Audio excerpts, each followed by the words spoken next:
issues right here.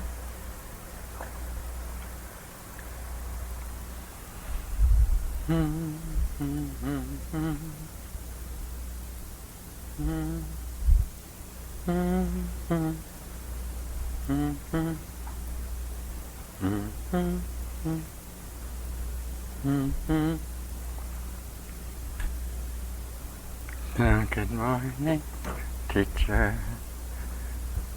Good morning. Good morning, everyone. Good morning.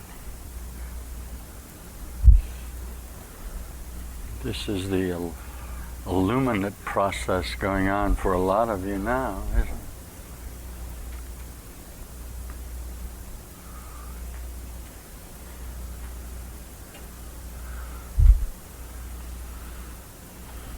Yeah. That's okay. We'll take this up. A lot of you are having very lovely revelation. This is what we call the Course in Miracles is, isn't it? To bring about, through experience, the realization of God. That's what you're doing. You're doing a Course in Miracles.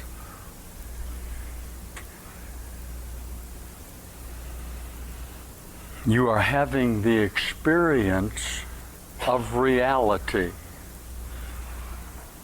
for the first time, aren't you?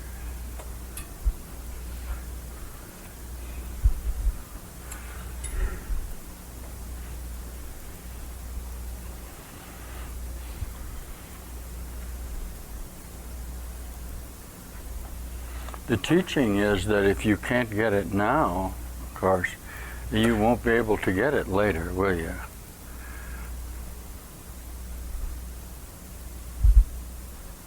Will you? So what good is that possibly going to do you?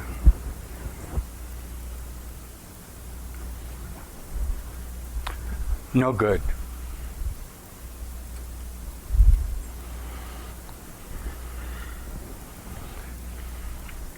This is a course in the transformation of the mind, not the observation of the transformation.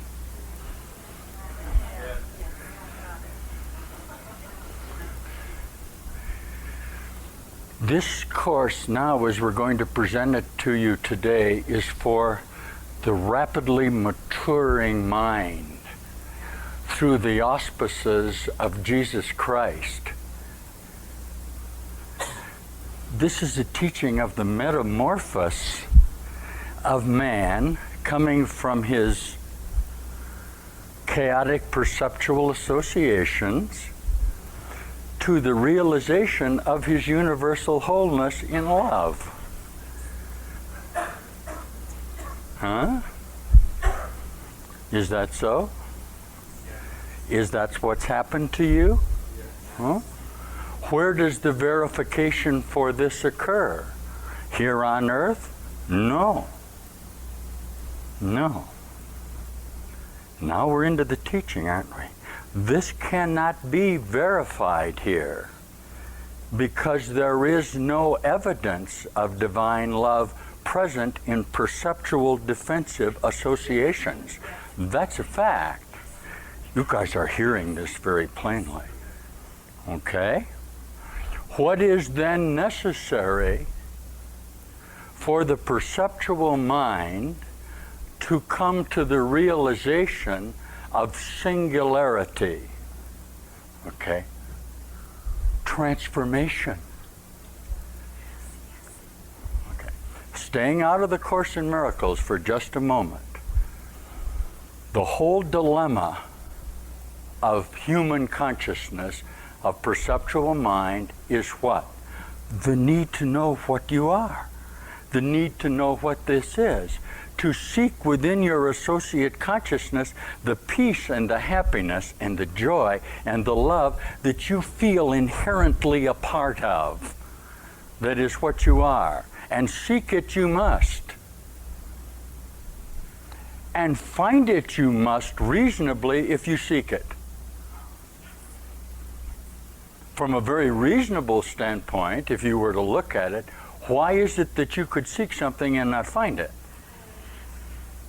But if you carry that a step further, teaching singularity, how is it that you don't know it?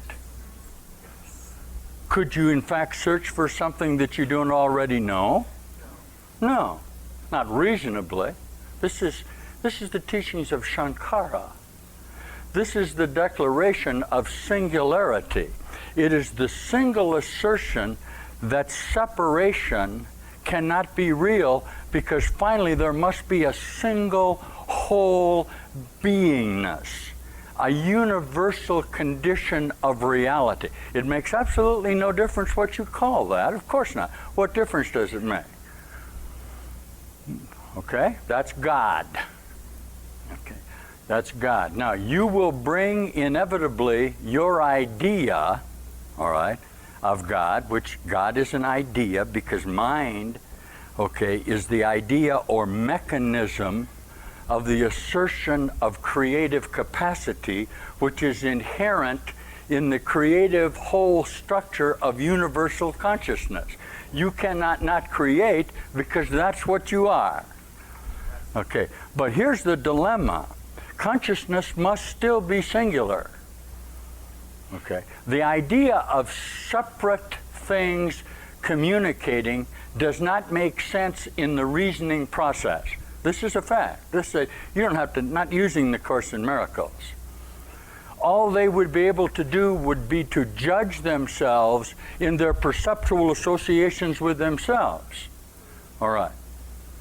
Obviously, separate things must have and would have to have reasonably different sources.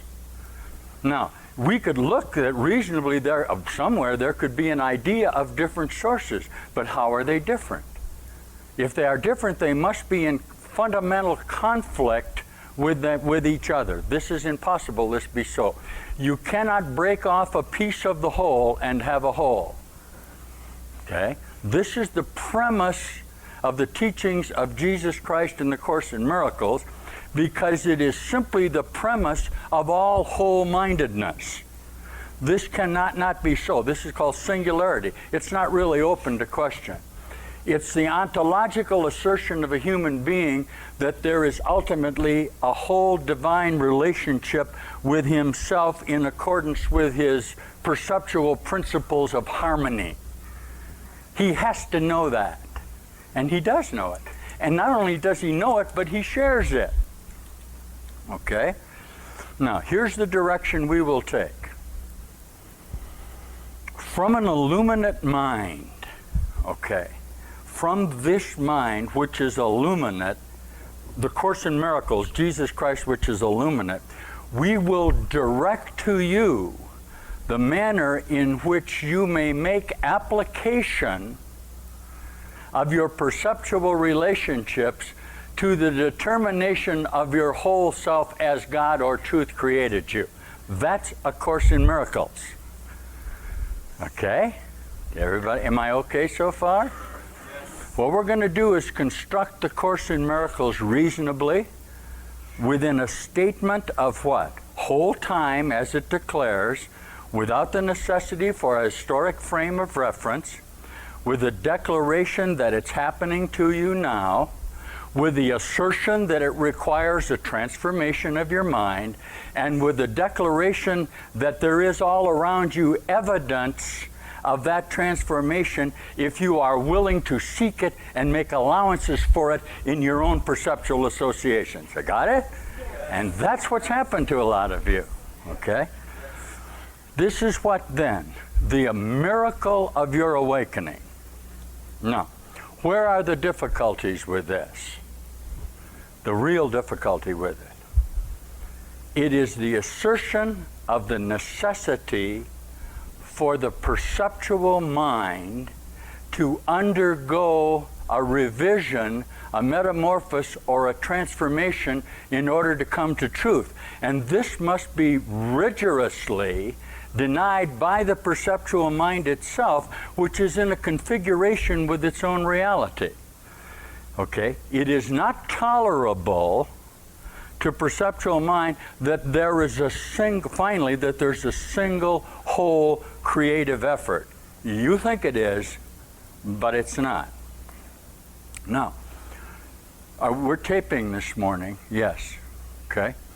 So I'm going to put on a couple of assertions from my whole mind that will direct you first to what the Course is, second to how the perceptual mind resists the Course in Miracles as a fundamental principle of its defense of itself, third, the ordeal that you must undergo in presenting this, fourth, the hardware connected to the spiritual wholeness of your assertion, that is the mystical revelation that can come to you through the admission of the truth of your whole self.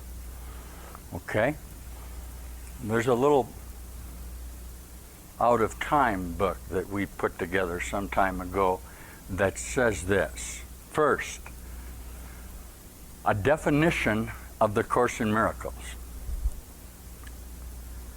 It is important to remember that A Course in Miracles is a direct communication from God through Jesus Christ, indicating the apparent conditional situation between God and man, which is one of false separation, and to the manner in which that apparent schism is and was repaired.